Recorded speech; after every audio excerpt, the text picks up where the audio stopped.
All right, welcome everyone to the API work group meeting. So for today, I think Donald has got a view of the netlink that he was going to share with us in terms of configuration, operations, etc. that they've been working on. So to get it started, Donald, I'm going to turn it over to you and you can begin. Sure thing. Let me share my screen. Okay. I love it when the controls appear on top of what you want to share. How do I move? Oh, there we go. Yeah, that's not the fun part. Can you see my share? Yes. Awesome. Okay, so this is just to give you a bit of an update on what we've been doing at Red Hat with Netlink, and more specifically with a project called YNL. As a kind of one of the pieces of things we're doing within our umbrella project that we call extending kernel hardware offload. Okay, so no, that's not how do I move slides? So yeah, very brief recap for anybody on the call that's not familiar. Netlink is primarily a socket protocol within the Linux kernel for configuring the networking layer. So all user space applications that do any kind of kernel networking configuration, whether it be command line tools or graphical applications or whatever, use Netlink to talk to the kernel. And the user space to kernel path of the Netlink protocol is usually a kind of set of CRUD operations: new, delete, set, and get or dump. So individual, get or bulk dump of all things such as links or addresses or routes or whatever. There's also asynchronous kernel to user space notifications over the Netlink socket, which are typically notifications of new objects, deleted objects, or changes to objects. And it's also used for some intra-kernel notifications between subsystems, primarily from kind of like networking subsystem to drivers and or vice versa. There are other mechanisms within the kernel for notifications as well, which is one of the things that makes hardware offload or device driver extensibility somewhat challenging. But that's an aside. The other half of Netlink is the actual message families that sit on top of the protocol that are written for controlling individual subsystems. And that's the bit that kind of we're quite interested in here. So, for example, there's a couple of versions of the protocol, and then based on the protocol, there's kind of different ways that the message families work. So you've got classic Netlink, which Netlink route and IP transform and NF tables and everything all fit into, which have got hard-coded protocol IDs and use quite unusual features in the Netlink protocol. And then you've got generic Netlink, which any modern stuff getting added to the kernel is done in generic Netlink. So Open vSwitch is almost fully generic Netlink, but there's newer stuff like ETHTool, NetDev, DevLink, etc. that are fully generic Netlink. And they get dynamically allocated protocol IDs, and they can be installed from drivers and things like that transparently. And you use generic Netlink APIs to query what the protocol IDs you use for the messages is going to be. So that's just a very brief overview of what Netlink is, with a kind of highlighting I'm talking about there's the protocol and there's the message families, so that we can make a distinction between those two things later on. And I mentioned that there's a project called YNL. So what is YNL? So this is a project that lives inside the kernel tree, but is not in the kernel, so to speak. It's more a set of tooling in the kernel tree. And there's two parts to it. One is writing specifications for Netlink APIs. So these are JSON schema specs written in YAML, and then writing tools for working with these specifications. So there's a command line tool called YNL, which lets you interact with the kernel based upon what message definitions are in specs. And there's a command line tool called YNL Gen C, which is used for generating both kernel code and user space code. And that's is used in the kind of the development process for generating kernel code from spec files from new netlink features that are being developed. It can also be used for generating user space C code from the spec files for command line utilities to use or for external applications to use. So in terms of code generation, what exists today is C code generation, like I say, both for kernel side type code and user space side code. And there's a link in the slides when I post these. This will be a clickable link, but you can search for it as well. The author of a lot of this stuff, Jacob Kaczynski, did a talk at Linux Plumbers Conference at the end of last year, which goes into a lot of detail about the netlink specification, the protocol, the motivation for writing YAML specs, and some of the benefits that you get both in the kernel and in user space code from having cleanly specified protocol families in netlink. So what does the netlink specification look like? Well, this is NetDev, and it doesn't cover a lot of the older NetDev features. This covers anything that's new that's being added to NetDev is getting authored schema first, and then code generation is used to do the kernel side stubs and user space side stubs. So you'll note that what's in NetDev here is mostly XDP feature checking. So you get notifications of what features are available on the NetDev for XDP, and you get change notifications as well. And that's typically, so the way the schema is structured is you'll have a bunch of top level definitions, such as, well, on the left here, we've got a flags definition, which is showing us redirect, zero copy, hardware offload, etc., etc. You then define attribute sets, groups of attributes that typically get sent or received in messages, and then you've got a list of operations. So anybody that's looked at protobufs and things like that, this looks fairly similar, looks familiar. There's no real surprises here. There's maybe some specifics around the mechanics of how Netlink works, and there's also some specifics around, you don't see it here because this is a nice, clean, modern spec, but for some of the older stuff that needs to target very specifically named enums and struct definitions and things like that in the kernel, then you'd have additional attributes in this schema to identify what prefixing or what struct name to use for certain data structures.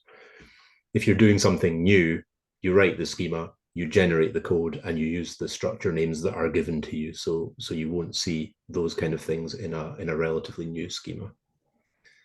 What netlink specs exist? So in the kernel tree, there are a number of things. There's devlink, there's quite good coverage for ethtool, foo over UDP, encapsulation management, handshaking NetDev, and then the stuff that Red Hat's been contributing, OVS, data path flow, and vport schemas. There's a couple of other OVS ones that are still missing.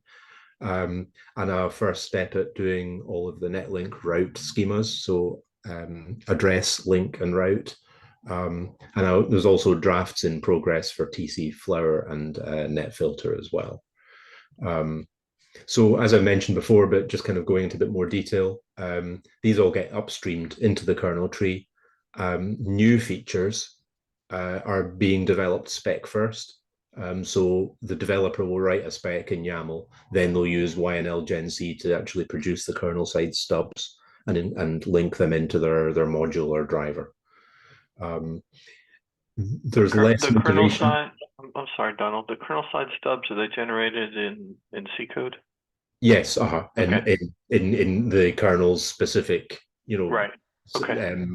Headers and library functions that are available to the kernel code. You can also write You can also generate non-kernel C code, which makes use of, there's a lightweight netlink library in user space that they link against. Okay. So the motivation for kernel developers is mostly if they're writing new features. Nobody's going back and retrofitting code generation to existing features in the kernel, and I don't expect that would ever happen. So specs, nobody that's doing new feature development in the kernel is submitting specs for existing features, but contributions will be accepted. So that's what I've been doing is, from a Red Hat perspective, it's useful for us to have coverage in OVS and some of the netlink route message families. So we're contributing specs for that, which will enable the command line tooling, but just interfacing with existing code in the kernel. We're not doing any kernel side code generation. So that kind of covers what's available and what we're starting to make use of in terms of our the POCs that we've got ongoing.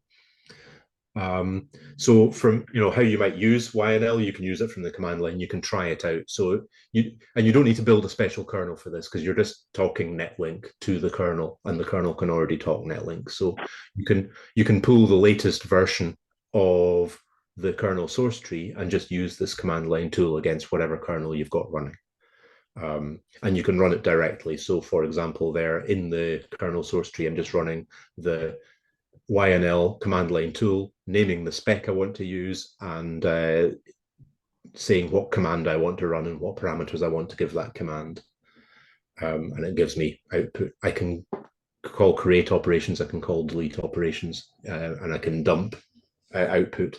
And the YNL tool has rudimentary support for listening for notifications as well. So that's what we are kind of planning to build on, that library. Is we're working with it to build a kind of prototype user space application that's listening to, asking for dumps of what the kernel already has in terms of object definitions, and then listening for notifications as new ones get added or modified, so that we can mirror that to another kernel, a kernel that the destination representing what would be the hardware pipeline for a DPU.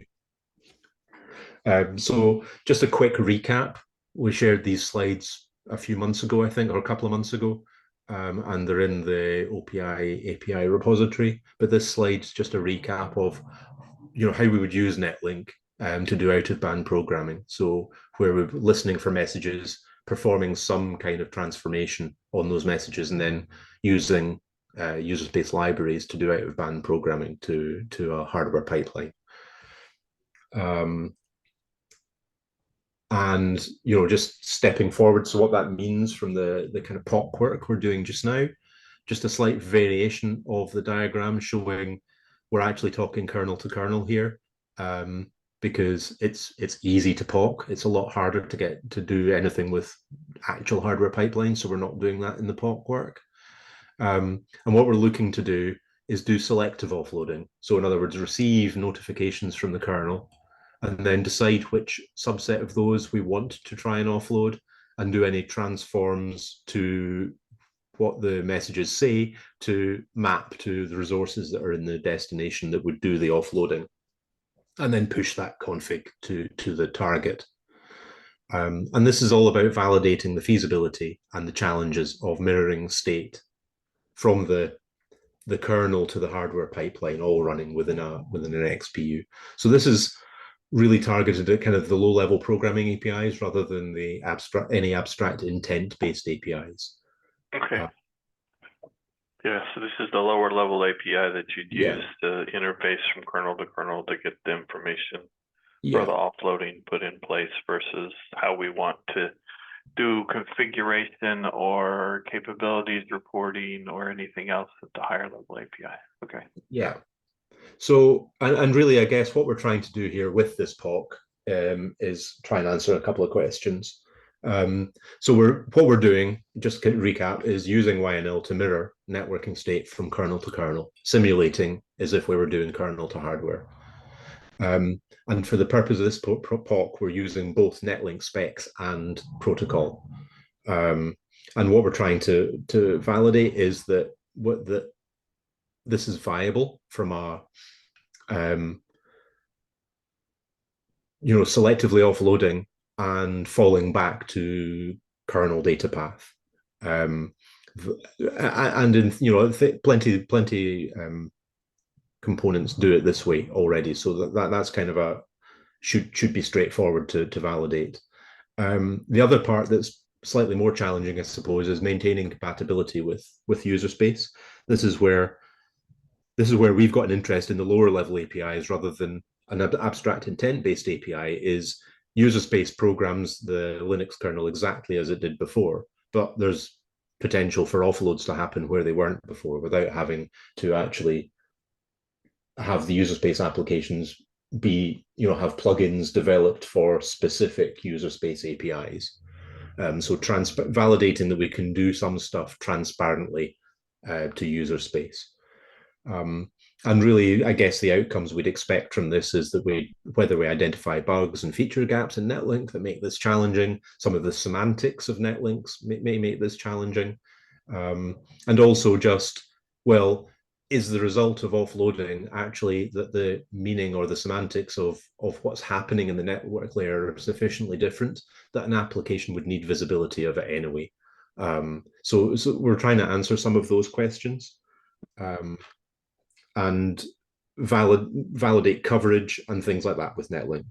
I mean, fundamentally, if the Linux kernel is your fallback path and all of Linux networking is programmed via Netlink, then it's fairly clear that Netlink should have sufficient coverage.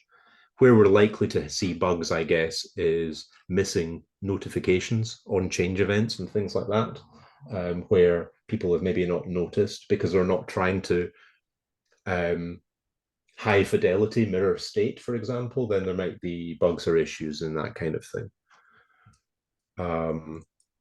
Okay, so what does this mean from a kind of specs and OPI API perspective?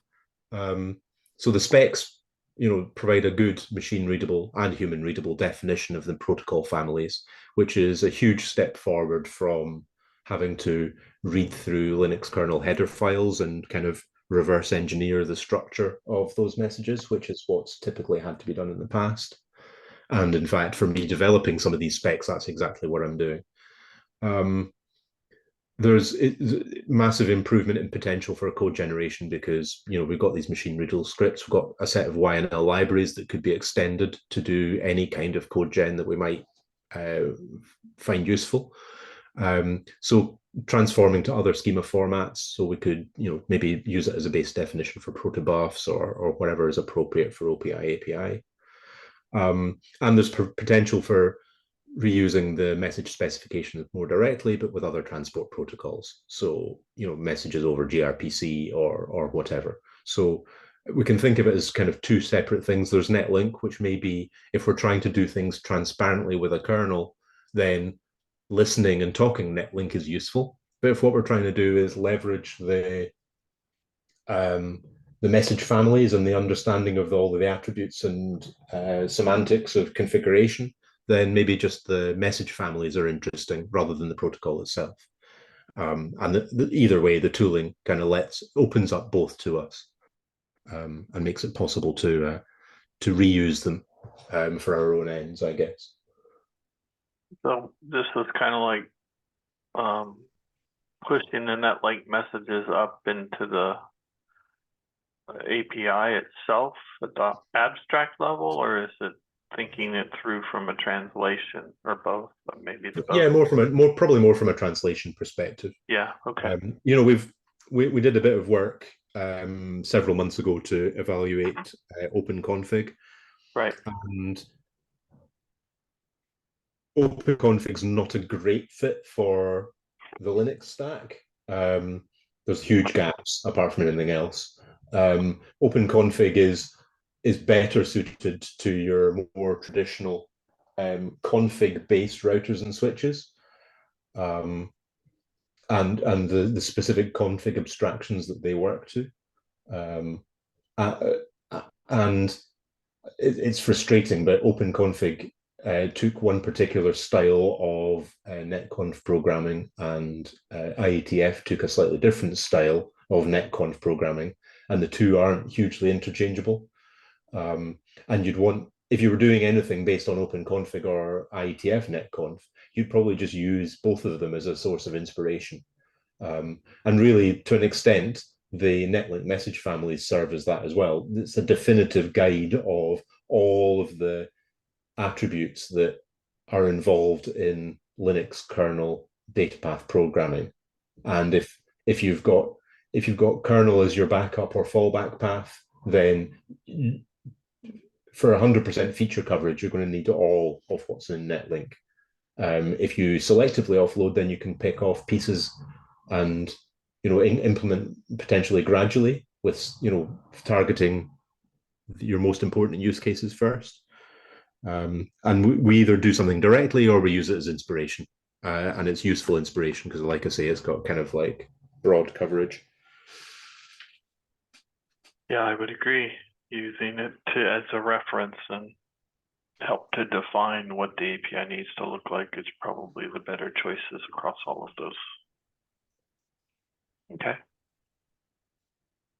So yeah, and I think going back to this slide, with RTAdder, link and route, and the OVS schemas, we've got a good body of documentation for the families and specifications that can be referred to.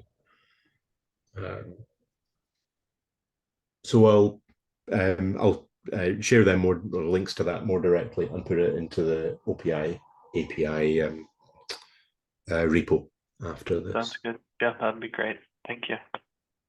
Okay, that's yep, that's me done. Thank you. All right. Any questions from the group? Hey, Donald, this is John.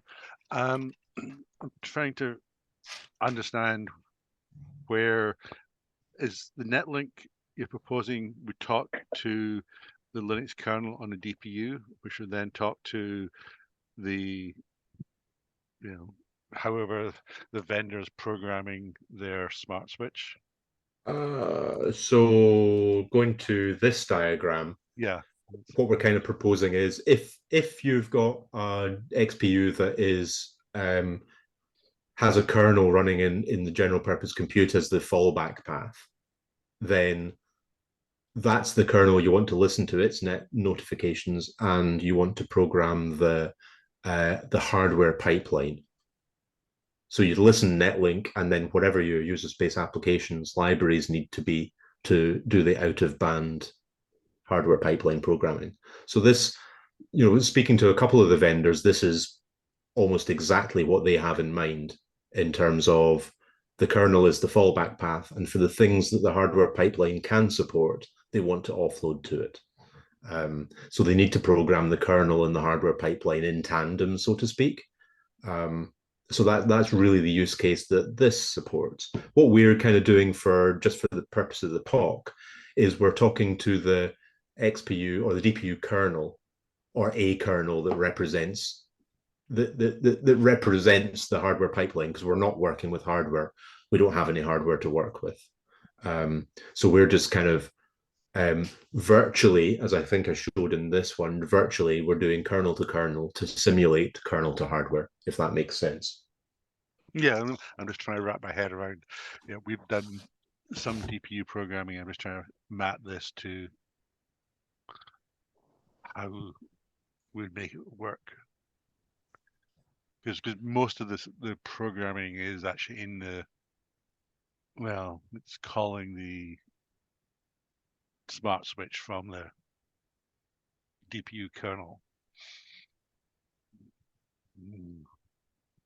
Yeah, I mean, I guess it depends on what the architecture of your DPU is, doesn't it? Or what yeah. Well, no, I mean, if you do it right, I think, if you're just talking to the kernel on the DPU, then you're then you're doing some function calls into whatever, whether it's DPDK or whether it's some other abstraction that you're programming the forwarding path. Programming the hardware, yeah. The hardware, yeah. So it's. So just a kind of an example, we've talked to a couple of the vendors that are working with P4 programmable pipelines, and my understanding of that kind of approach is you design a pipeline with a set of features that support certain types of offloads for your use cases. Say you were doing, I don't know, L3 route lookup offloads or something like that. On boot time, you install your pipelines, and then as you program the host kernel, what you'd be doing is programming lookup tables in the hardware pipe, or the hardware pipeline to make use of. And that's what you'd be looking to do. You'd be listening to the configuration that's happening on the DPU kernel, and you'd be working out what entries to populate into the lookup tables, I guess. Yeah, I'm just trying to think of more complicated cases like an IPsec offload, where you're using the DPU pipeline to do IPsec. Then you've got to have sort of control plane programming for keys and other things to. Yeah, no, and this is where I guess it's interesting because I mean my knowledge of how the Linux kernel does this is all of the key negotiation and rekeying happens in user space, doesn't it? Yeah. And then its netlink is used to push the new security association information into the kernel. And I guess you'd need the same kind of dance, wouldn't you? For that's what I'm trying to think of. offloads. Yeah. How it all fits together. Yeah. Okay. Thanks. I'll read your documents in more detail once you publish them. Sure. No worries. Any other questions?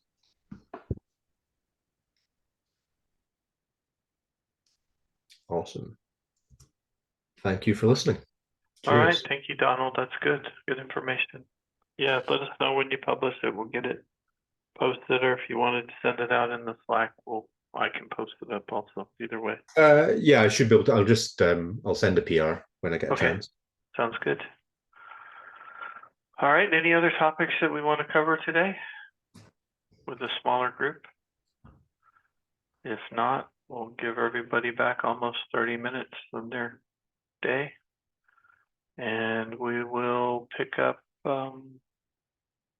perhaps next week. I'll let everyone know we may cancel next week with the holiday weekend coming up here in the US, but we'll see. All right. Thanks, everyone. Have a good day. Thanks, everyone. Bye. Bye. Thanks.